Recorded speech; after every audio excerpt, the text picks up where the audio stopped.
him from an absolute hero to an absolute zero, I wouldn't keep watching. Let's first take a look at the supposed greatest speech of the 20th century. And look at the little symbol at the bottom of that. That's a funny symbol. Do you know what it is? Well, you can see that that symbol belongs to these guys.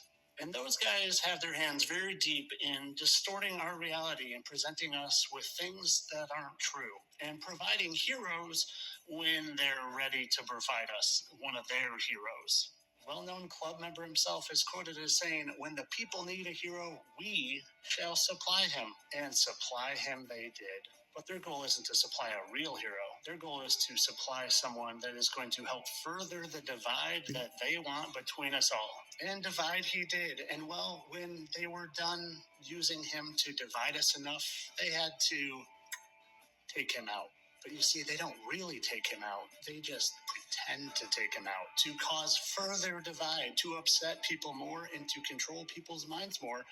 And well, they just insert him a little later down the road.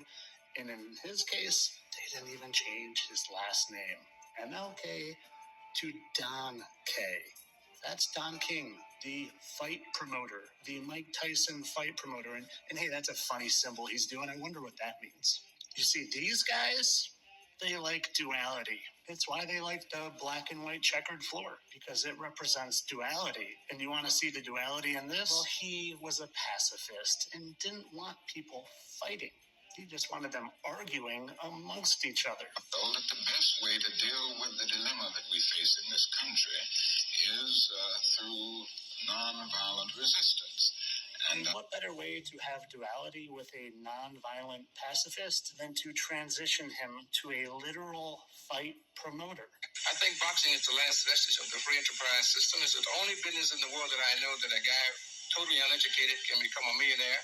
And if he has good common sense, he can then hire sense, in order to have longevity. But you're still not convinced that this king became this king, and seeing them look alike and looking dumbfounded alike and smiling alike and moving and speaking alike, and one morphing seamlessly, perfectly into the other, down to the exact alignment of their chin, still isn't enough for you?